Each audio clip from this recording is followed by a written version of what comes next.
Essayez dans la voiture d'enlever un piston ou d'enlever un des éléments de la voiture. Essayez d'enlever un pancréas comme ça et de voir si tout ira bien. Essayez d'enlever un œil, est-ce qu'on verra des deux yeux? Quand on est sourd, Zemmour, c'est un handicap. Pourquoi est-ce qu'on dit handicap? Parce qu'il nous manque quelque chose. Cette plénitude. Je continue. Alors le Rambam, il est très gentil. L'homme sera éprouvé. S'il veut, il accepte cette épreuve. S'il ne veut pas, il n'accepte pas cette épreuve. Ça, c'est l'essentiel du Ramban ici. Je continue avec Shemot en dessous. Vous allez me dire pourquoi j'ai écrit le reste, c'est pour vos soirées d'hiver. Vekacher ya'anu oto ken yarbe vechen ifrotz vayakotsu mipene bene Israël. Une phrase célèbre. Nous, elle faisait partie de l'emblème de l'entrée de Kiryat Arba. Vekacher ya'anu oto ken yarbe vechen ifrotz. Ma zot omeret. Ça veut dire que lorsque l'on va, faire du mal à Israël, bien au contraire, on ne va pas annihiler son devenir, ne croyez pas. Ah, vous allez me dire, mais quand même, perdre des millions de gens, ça laisse des traces. Oui, ça laisse des traces, mais ça n'empêche pas les pas de continuer à être.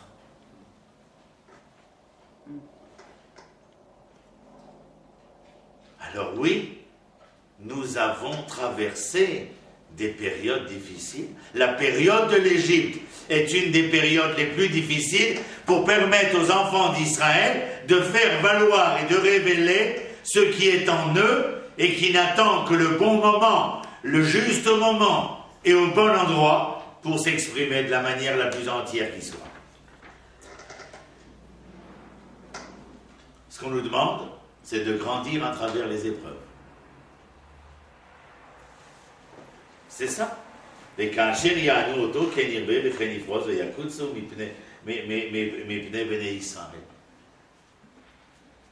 nations ont essayé continuellement de penser et de réaliser leurs pensées que dans l'extermination d'Israël, l'annihilation d'Israël au niveau quantitatif, elle parviendrait à ses fins. Mais l'Éternel nous avait déjà enseigné quelque chose, que la quantité ne compte pas, puisqu'il était prêt, après la faute du veau d'or, à éliminer tout le monde et à tout recommencer à partir d'une seule personne. Ça veut dire que la quantité ne compte pas. C'est bien que dans l'âme de tout un chacun, il y a tout ou partie de l'ensemble du projet divin. Vous comprenez ce que je dis? Dans tout un chacun, il y a tout ou partie de l'ensemble du projet divin. Vous pouvez exterminer autant que vous voulez. Ça fera énormément de douleur, énormément de larmes, mais ça n'empêchera pas le processus de se réaliser. Qu'est-ce qu'on a comme exemple? Dans cette Égypte hégémonique, lorsque Pharaon s'est rendu compte qu'il avait un peuple en face de lui, son attitude, c'est quoi? De commencer à tuer, de commencer à noyer. Ici, il ne s'agit pas de noyer le poisson. Il s'agit de noyer des enfants, d'exterminer. D'une solution pas finale, mais pratiquement. Quelle est la réaction des enfants d'Israël? Un de leurs chefs de file a une réaction qui ne va pas plaire à sa fille. Le monsieur qui est chef de file et qui a une réaction qui ne va pas plaire à sa fille s'appelle Amram. Quand tu portes le nom qui est le tien, Amram, un peuple capable de faire valoir qu'il possède en son sein, dans le nom, puisque le Maharal de Prague dit que le nom est l'essence de l'être, Amram, c'est celui qui possède dans son sein la possibilité d'avoir un peuple capable de s'élever, de se révéler. Et qu'est-ce que tu décides? De divorcer de ta femme Yocheved parce que il n'y aurait plus d'espoir, plus de lendemain enchanteur peut-être. Et la petite Myriam s'en vint auprès de son père et de lui dire « Père, vous êtes pire que Pharaon. » Et lui de répondre « Qu'en est-il, ma fille ?» Il lui dit « Père, Pharaon a décidé d'en terminer avec les enfants mâles de notre peuple. Par votre action, vous entérinez la décision de Pharaon, mais vous êtes pire, car vous permettez aussi aux filles de ne plus être. Choqué et ému par la réflexion d'une enfant, Myriam, il va réépouser Yochébed. Mais simplement rappelez-vous que lorsque lui avait divorcé de Yochébed, l'ensemble des hommes d'Israël avaient divorcé de leurs femmes. Car lorsque là-haut, pas là-haut, mais là-haut, lorsque là-haut, on est déjà déprimé, pessimiste quant à l'avenir et au devenir d'Israël, que voulez-vous demander au peuple? Alors oui, lorsqu'il se remarie, convaincu par cet enfant, alors il y a dans cette épreuve-là, le fait d'être capable de sortir beaucoup plus grandi. Tellement grandi que Myriam prendra son courage à deux mains, convainquant Yochébed et Amram, lors de la naissance du plus petit qui s'appelle Moshe, de le mettre dans une corbeille et de l'emmener sur les bords du Nil, de le mettre à l'eau, vaille que vaille, comme disait la littérature française. Vaille que vaille. Et vers où tu vas? Elle ne sait pas. Mais cette femme est tellement persuadée que les épreuves qui sont mises en son sein personnel et au sein du peuple dans son ensemble ne sont là que pour lui permettre, encore une fois, je le dis, de révéler le déterminisme de la délivrance d'Israël du terroir égyptien. Et elle l'accompagne. Je ne sais pas si vous vous mettez à sa place pendant quelques minutes, mais c'est un enfant qu'elle tient dans ses mains, ce n'est pas un panier. C'est un panier qu'elle met à l'eau, mais ce panier a un enfant. Lorsqu'elle pousse le petit panier, il va voguer. Vers où? Nul ne sait. Mais elle reste sur les bords du Nil, ainsi d'ailleurs que l'une des seules choses qu'a très bien filmé Cécile B2000, c'est ce moment-là. Elle est sur les bords du Nil, au milieu des joncs, et elle voit le panier voguer. Je vous rappelle que nous ne sommes pas en plein jour. Là, il y avait erreur dans le film. Nous sommes en pleine nuit. Car Bechetzi alayla nadeda shena tamal anesicha. Et au milieu de la nuit, elle n'a pas trouvé le sommeil. Et c'est parce qu'elle ne trouvait pas le sommeil au milieu de cette nuit qu'elle se rend sur les bords du Nil et que sa main s'étend suffisamment pour aborder le panier et recueillir cet enfant. Quel soulagement pour Myriam. Vous me direz, Chetzi Nechama, c'est une demi-consolation. Pas du tout, c'est une grande consolation.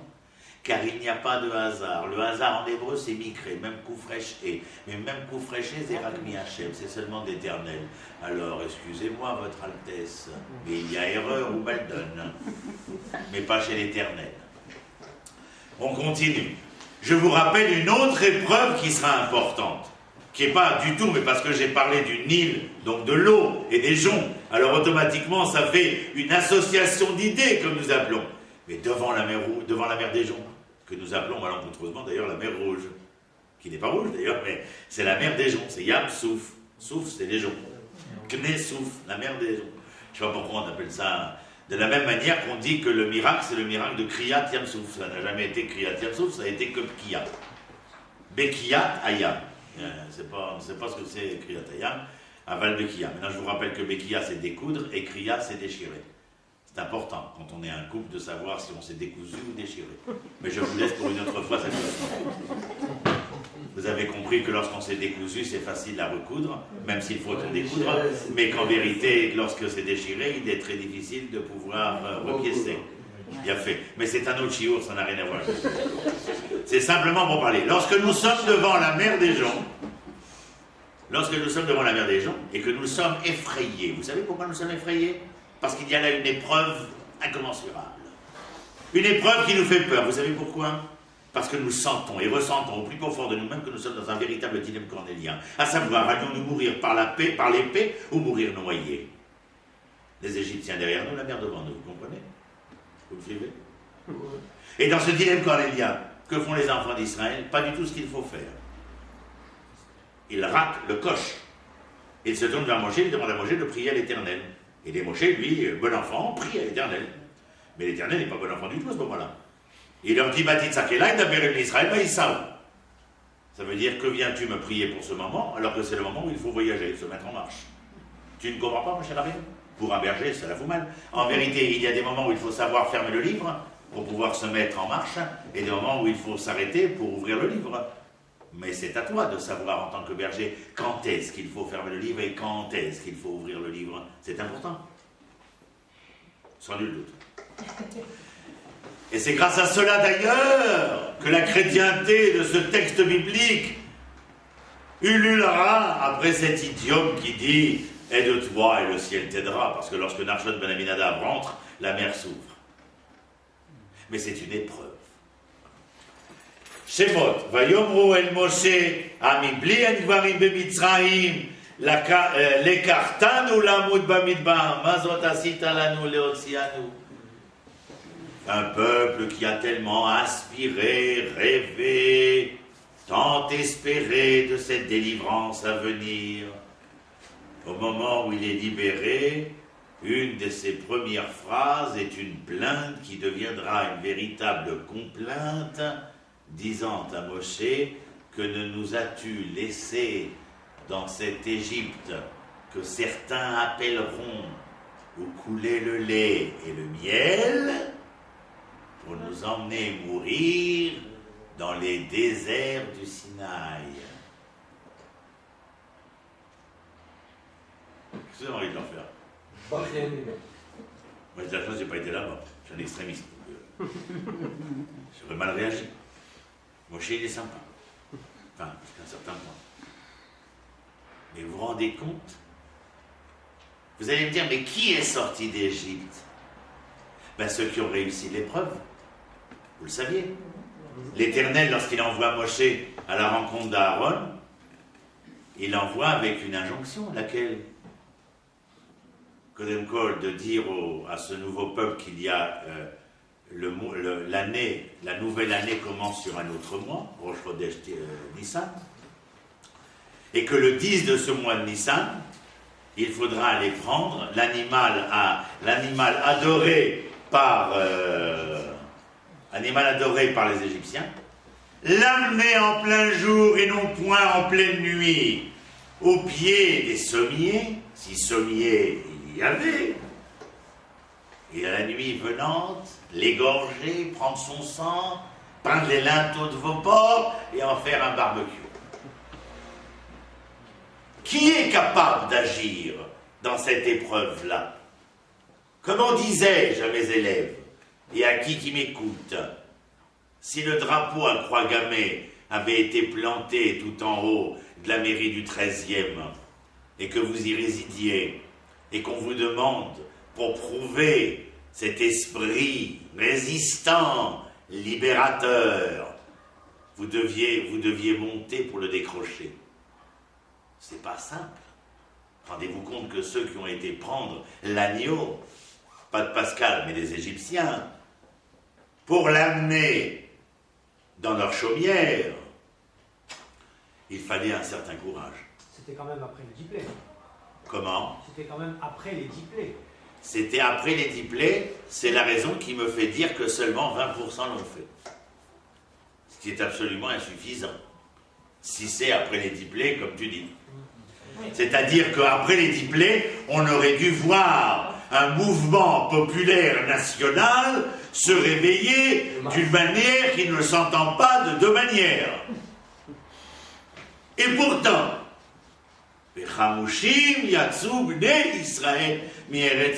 le plus pessimiste, c'est Rachid. Il dit que 1 sur 5 sont sortis, c'est-à-dire 20%. Il y a des pessimistes beaucoup plus. Mais admettons.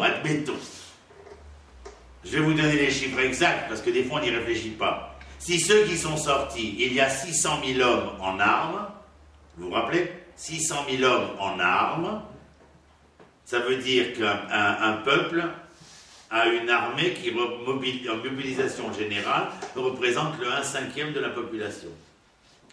C'est-à-dire que nous parlons de combien de gens sortis d'Égypte? 3 millions. Si 4/5 sont restés en Égypte, nous parlons de combien? 12 millions, 2 fois la chose. Car vous vous rappelez bien entendu que c'est pendant Makat HaChosher que Rachi vient nous enseigner que tous ceux qui ne voulaient pas sortir, parce que tel que nous l'enseigne le Talmud dans Psachim, que l'esclave qu'on emmène la 7e année auprès de la mezouza, près de la porte de son linteau, lui disant voilà que tu as la possibilité de redevenir le sujet de ton histoire, et lui de dire Ve'afti et Adoni, j'aime mon maître. Alors on lui sonne l'oreille, afin de lui dire c'est par ta propre décision que tu restes l'objet de ton histoire. C'est la majorité. Que Rachi nous dit qu'il était dans l'événement divin, qu'il était un devoir de faire disparaître ces 4/5 dans les méandres de l'obscurité et de l'obscurantisme égyptien, car sinon, le jour du grand départ, est-ce que de voir 8 sur 10 rester à Memphis et Luxor aurait été Kiddush Hashem ou Chilul Hashem? Tout le bruit que vous avez fait, c'est Pharaon qui dit ça. Parce qu'il y a une différence, comme disait Alain Monnet, le fromenteur de la communauté européenne en 1955, quand on lui demandait alors quelle est votre déclaration, il dit dans la vie, nous sommes 2 sortes de personnages. Il y a ceux qui veulent être quelqu'un et ceux qui veulent faire quelque chose. Les premiers font du bruit, les seconds font l'histoire. Alain Monnet, 1955. C'est beau. Alors lui, Pharaon, ne voit que le bruit, parce qu'il est persuadé que l'événement est toujours pour affirmer ce quelqu'un, cet avoir de l'être, alors que nous affirmons autre chose, à savoir que nous parlons de la chose, que nous parlons de l'être, et de l'avoir conséquent de l'être. Ce que ne peut pas comprendre Pharaon, qui ne sait pas conjuguer les verbes être et avoir dans le bon sens. Alors, durant cette obscurité, cette obscurantisme, les enfants d'Israël ont disparu. Donc, ceux qui sont sortis, je vous racontais tout cela pour vous dire, enfin, ceux qui sont sortis, ce sont des résistants. Donc, on est tout à fait en droit de s'étonner lorsqu'on les entend se plaindre et émettre leur complainte, qui est véritablement, parce que je vais être gentil, infantile. Que ne nous as-tu laissé mourir dans les cimetières d'Égypte pour nous prendre à mourir dans ce désert? Ah, vous n'avez rien compris.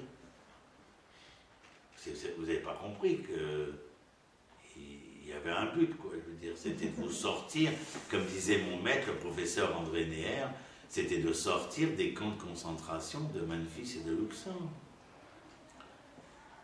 Il ne faut pas, je veux dire, comme certains vont le faire valoir de fausses valeurs. Certains viendront et diront qu'ils se souviennent de la viande qu'ils mangeaient en Égypte ou du poisson gratuit. Je vois Rachi écrire son commentaire dans son terroir de Champagne sans même avoir goûté une goutte. Il était en train de se tordre de rire quand il a écrit ça. Il dit avec quel culot il vient de dire que le poisson était gratuit, il écrit, alors que la paille pour faire les briques qui vont servir aux pyramides et aux sphinx et à enterrer vos enfants au milieu de ces briques, cette paille-là, il faudra l'acheter. Vous vous rendez compte, en hébreu ça s'appelle Azot Panim. Azot Metzar, l'effronterie. Maintenant, je vais faire une parenthèse de quelques mots. Nos sages nous enseignent qu'il est impossible de comprendre la dernière délivrance d'Israël si ce n'est que nous avons étudié, compris et entériné la première délivrance d'Israël, c'est-à-dire la sortie d'Égypte. À tout ce que je vous ai dit depuis tout à l'heure, il faut être capable de faire transbahuter, basculer cet enseignement-là sur la réalité quotidienne aujourd'hui. je passe à l'autre feuille. Vous, je crois que c'est sur la même feuille, mais moi, c'est différent. Celui qui écrit ici, c'est Abraham ibn Ezra. De l'époque espagnole, nous sommes au XVe siècle, et il écrit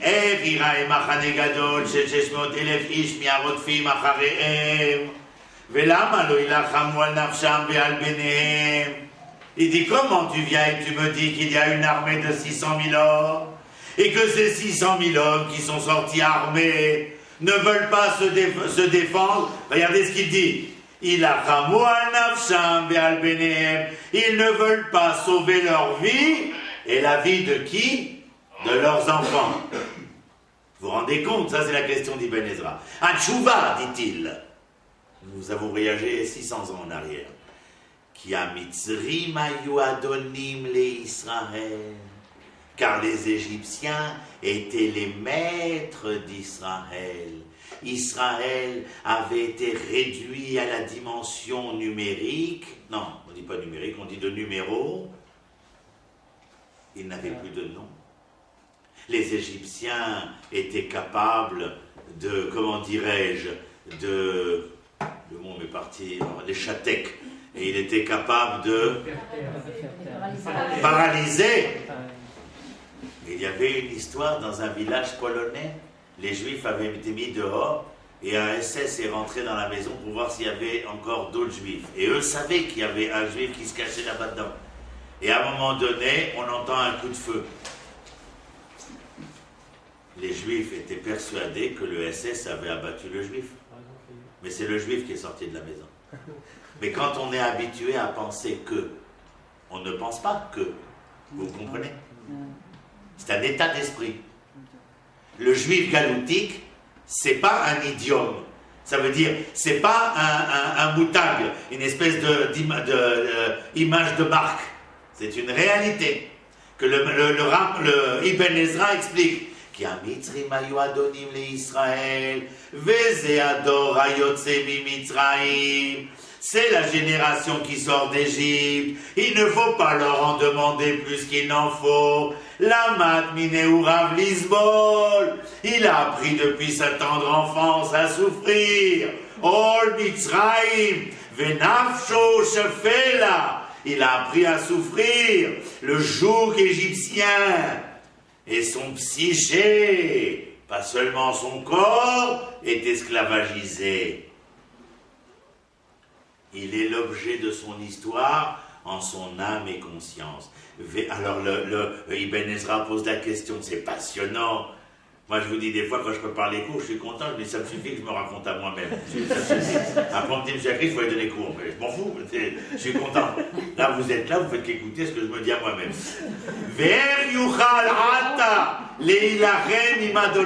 Et comment est-ce qu'il pourrait maintenant se mettre en bataille contre son maître?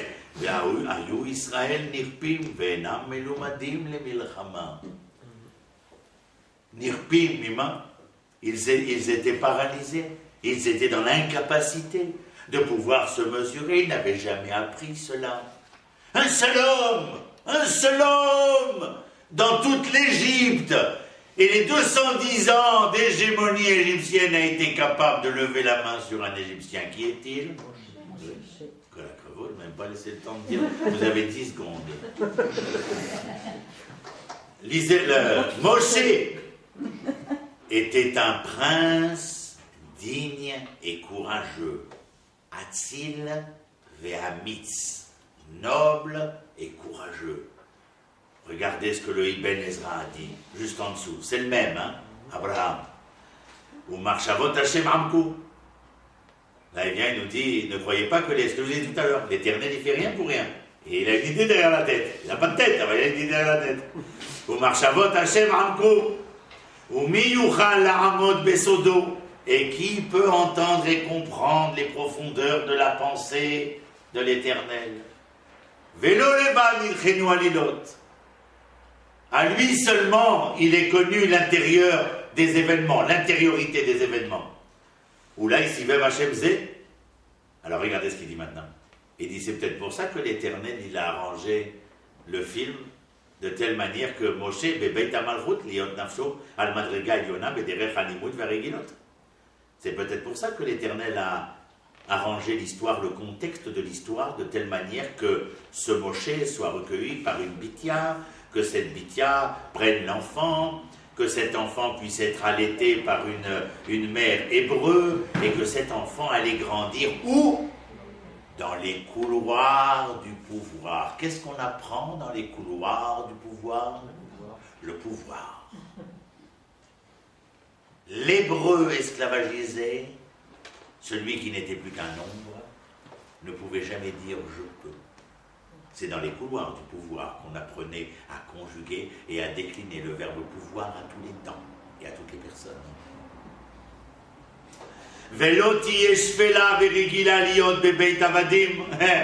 Et lui ne sera pas un être déchu, déprimé, rabaissé. Et l'a tiré chez Aragamitzri, Bavur chez Ouassa Hamas. Et lui tuera l'Égyptien, parce que l'Égyptien avait volé. On ne parle pas de voler un objet, on peut voler une idée. Veoshia benot Midian minarorim. Vous vous rappelez Moshe? Après ses pérégrinations dans l'Afrique du Sud, il revient. Vous ne saviez pas? Il était parti après l'Égypte, il est en Afrique du Sud. Là-bas, il est... Et on veut le nommer roi. Dès qu'on veut le nommer comme roi, parce qu'on sent tout de suite la stature digne et princière et souveraine de l'individu. Alors il se sauve et il arrive dans le terroir de Yitro et rencontre les filles. Et les filles sont embêtées par des bergers récalcitrants, des malandrins, comme on dit chez nous. Et alors qu'il rencontre ces malandrins, qu'est-ce qu'il fait? Eh bien, il sauve l'honneur des jeunes filles. Qui peut sauver l'honneur de jeunes filles? Quelqu'un qui a grandi dans les couloirs du pouvoir et qui est capable de décliner le verbe pouvoir à tous les temps et à toutes les personnes. It's clear? C'est clair? Veoshia banot midian haroim ba'avur sheyosim Hamas le'ashkot sonan mi'amayim shedalu. Ve'od davar acher ki ilu haya gadel ben achav v'yakiru mineurav. Et là, le Ibn Ezra nous dit quelque chose qui est extraordinaire. Dans ce printemps de la liberté d'Israël, si Moshe avait grandi parmi ses frères ne l'auraient jamais reconnu. Car les Juifs sont compliqués. Il fallait que Moshe naquisse dans le palais de Pharaon pour du haut de sa stature souveraine, digne et courageuse, qu'il soit reconnu comme étant celui qui devait mener le troupeau de l'Éternel vers le printemps de la liberté. Ibn Ezra, s'il était né, il avait vécu au milieu des Juifs, les Juifs, ils auraient trouvé toutes les histoires possibles et inimaginables pour ne pas le reconnaître. Ils auraient fait des clans, ils auraient fait des partis. Il a une kippa comme ça, il n'a pas une kippa comme ça, il a une barbe comme ça, il est de droite, il est de gauche, il est sfaradi, il est ashkénazi, juste quelle histoire ils auraient inventé? Ils n'auraient eu aucun problème, puisqu'ils ont ça dans le sang. Parce que si on avait été capable de ne pas entériner le partage et le partisanisme, on aurait été sauvé depuis longtemps. Lui, comme je dis à mes élèves, il est là-haut, ou en bas, ou ailleurs, où vous voulez. Il attend. La seule question qu'il pose, où je vais? Chez qui je vais? Il ne sait pas chez qui il va. Qui va. Mais lui, il veut venir. Mais il ne sait pas chez qui aller. Top. Allez, on avance, parce qu'il faut terminer. Le temps qui nous est imparti est terminé d'ailleurs. Et on va terminer. Alors, j'ai dit, Moshe et Nassir Atzil Vamitz. Aval, vous savez où est-ce que le peuple va véritablement devenir le peuple? C'est dans le désert. Vous savez pourquoi le désert? Comment on appelle le livre du désert? Bamidbar. La dernière fois, je me suis trompé. Avec Shemot, j'avais parlé des nombres. Mais dans mon idée, c'est parce que les camps, le nombre et le nom, etc. Mais ouais, c'est ça, exactement. Mais Bamidbar, ce sont les nombres. Mais ce qui m'intéresse, c'est pas la traduction française. Ce qui m'intéresse, c'est la terminologie hébraïque. Bamidbar, c'est Ba ou Medaber. La parole ne peut être entendue que là où elle n'a pas la possibilité d'être entendue, c'est-à-dire qu'il n'y a rien d'autre. Et c'est là où il n'y a rien d'autre que la parole est émise pour être entendue, et c'est lorsque j'entends cette parole dans la dimension de Shema, qu'elle est capable d'éveiller, de réveiller, de révéler en moi l'essentiel du potentiel qui est en moi, mis par l'Éternel, pour devenir le peuple tant attendu, vers la terre tant attendue. Tralala. C'est d'air. Ça ne demande quand même pas des grandes complications d'étudier. Quand mes élèves sortent et disent « Ah, c'était kef ». Et ah bon, et pourquoi d'étudier, ça doit être angoissant? Pas du tout, on continue. Azé ben Ezra, Odichat. Ça...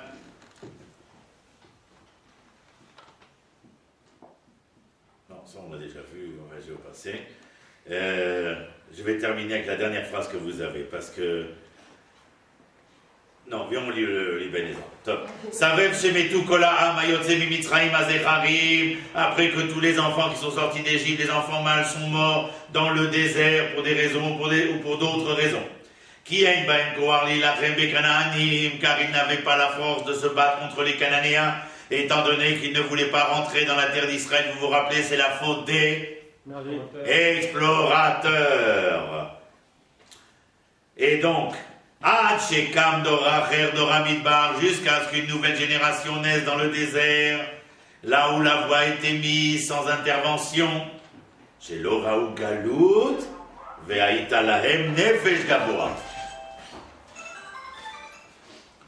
Cette génération qui naît dans le désert, elle n'avait pas connu l'exil, et donc n'avait pas connu les méandres identitaires de l'exil. Ve'aïta lahem nefesh gaboa. Et ils avaient, comment dire, un état d'esprit assuré. Car cher iskarti bedvarai Moshe beperouche behele shemot beroulé, ça nous intéresse pas. Ceux-là sont nés. La sortie d'Égypte s'est faite quel mois? Nissan. Nissan, c'est le printemps. Alors à Nissan, le peuple est né au printemps. Le printemps, c'est le printemps de la liberté, le printemps de la liberté du peuple. Mais c'est aussi le printemps de la nature. Et c'est au printemps de cette nature que le printemps du peuple s'est réalisé. Car oui, nous attendions, vous attendez, j'attendais, nous attendions le fruit. Mais le fruit ne peut pas venir. Tant qu'il n'y a pas dans cette nature ce que nous avons appris à Toubishvat.